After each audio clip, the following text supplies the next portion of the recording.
President Obama has aggressively blocked oil production of oil and national, and you just take a look. Every single move he's make is to block the production of oil and natural gas. He's taken huge percentages of the Alaska petroleum, and you take the reserve.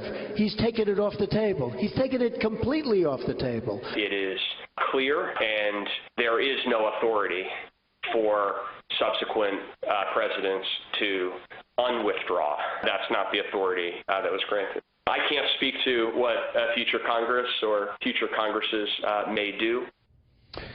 Well, the White House, their senior advisor, Brian Deese, talking about on a phone call that the action, a joint agreement with the Canadian government to suspend and in some cases end permanently, they say, new offshore drilling and production from large swaths of the Arctic Ocean. You can take a look at a map on the Arctic side, huge areas that are prevented under this deal from drilling, and then in the Atlantic Canyon, also a withdrawal here from those spots.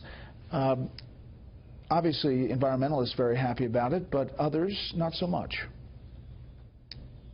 A decision like this fundamentally is removing very important well-paying job opportunities from our economy. We need oil, we need natural gas, and it's important for us to recognize that if we're not going to produce it here, those investments could move to other parts of the world, and that's not what we need as a country. What about this? Let's bring in our panel. Political reporter Jonathan Swan, editor-in-chief of LifeZette, Laura Ingraham, and syndicated columnist Charles Krauthammer. Well, first of all, can we talk about this permanent thing and what that, I mean, can't Congress go in and pass a law? I mean, they're talking like this is... That's a royal decree. Yeah. Like the emperor has spoken, there's no challenging the emperor. Of course Congress can change this. You know, this is a several decades old law that the president used in the waning days of administration in a very cynical move. This again represents another reason as to why so many people are tired of Washington. This is taking executive action that will be challenged in court or changed by Congress. Executive action at a time where the country has said we need job growth, we need change. We don't want to destroy the environment. No one wants to do that. But there's responsible technology that is in place now to drill very effectively, very responsibly, a lot of it in shallow waters, which can be done. And again, in the last days of the Obama administration, he's worried about burnishing his legacy, which on foreign policy is in tatters. Domestic policy, he'll argue that he delivered a great economy to Obama, which a lot of us would take issue with. But this is just giving a Christmas gift to the environmentalists. And you're right, they are very happy. But the people, native people in those regions who need jobs, I bet a lot of them are not happy. Greenpeace statement out today. We now know more clearly than ever that a Trump presidency will mean more fossil fuel corruption and less governmental protection for people on the planet. So decisions like these are crucial. President Obama should do this and more to stop any new fossil fuel infrastructure that would lock in the worst effects of climate change. There is something about that this administration, this president perhaps, Jonathan, didn't think he had enough positive with the environmentalists, that going out the door, this is one of the things he does. Well, he's keenly aware that so much of his agenda is going to be unwound, including, of course, Obamacare. So he's trying to sort of build these fortresses around certain elements of it.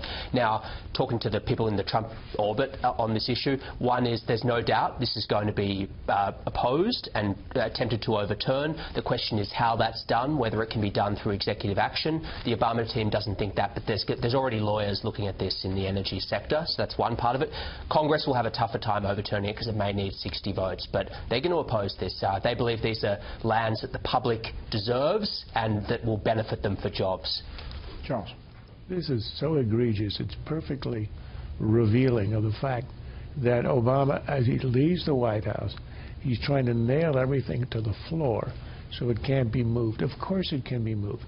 First of all, he's interpreting this 50, 60-year-old law in a wildly different way. It was intended to protect the feeding areas of the walrus. It was supposed to be specific, narrow, small tracts, not this gigantic locking away. And second, they can't even defend it in its own terms. The idea that because we're not going to drill here, the oil or the natural gas is not going to be produced is ridiculous. It's going to end up being produced in Nigeria, places all over the world where the standards, the environmental standards and protections are infinitely less than they are in the U.S. So even in terms of the environment, you're increasing the danger. And it's very obvious that all they're trying to do is to prevent American production of hydrocarbons. And it's futile. The Indians and the Chinese are opening a coal-fired plant every week. It is not going to stop. What we don't do, they will do. All we're doing is exporting jobs, exporting the waste, and exporting the danger. Laura, I guess the two picks that have the left's heads exploding are Rick Perry, Energy Secretary, and Scott Pruitt, EPA Administrator. Today, not a fan of Donald Trump, per se, Jeb Bush had an op-ed in which he defended Pruitt. He said the EPA has become a one-agency job killer, putting working people out of a job, increasing costs for everyone. The far left has tried to distort Pruitt's views in a lame attempt to make him into an anti-science boogeyman. The Scott Pruitt I know is far from it. Unlike liberals who want to shut down any rational debate about climate change, Pruitt has acknowledged human impact on the climate and supports a robust discussion about its effects and what the government should and should not do to address it. Jeb Bush there writing that. Laura, what do you think the environmental policy of the Trump administration is going to look like? I think it's going to be a lot more pragmatic. I think people may be disappointed if they think it's going to be just, it's all no holds barred on the environment, that you'll be able to do anything anywhere. Probably not. But I think in areas like this, where Charles is exactly right, the law as it originally intended, and this is why the Supreme Court picks are going to be so important, as originally intended should be narrowly interpreted. That's the whole point of originalism. We don't want these laws to just give a president carte blanche to do whatever he wants to stop localities, states, from being able to create jobs and growth. My goodness, we need economic growth in this country, and I'm glad Jeb Bush is kind of coming around on this, and that op-ed was terrific.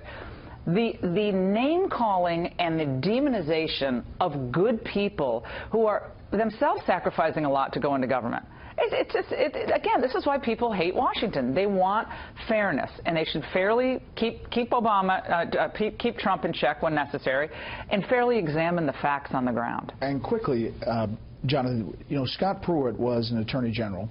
A lot of people forget to talk about the attorneys general and what they were doing to pressure and to take these cases to court, and in a lot of cases on the conservative side, winning these cases. Yeah, so much of this has been happening beneath the surface of the national discussion, and he's a perfect example of that.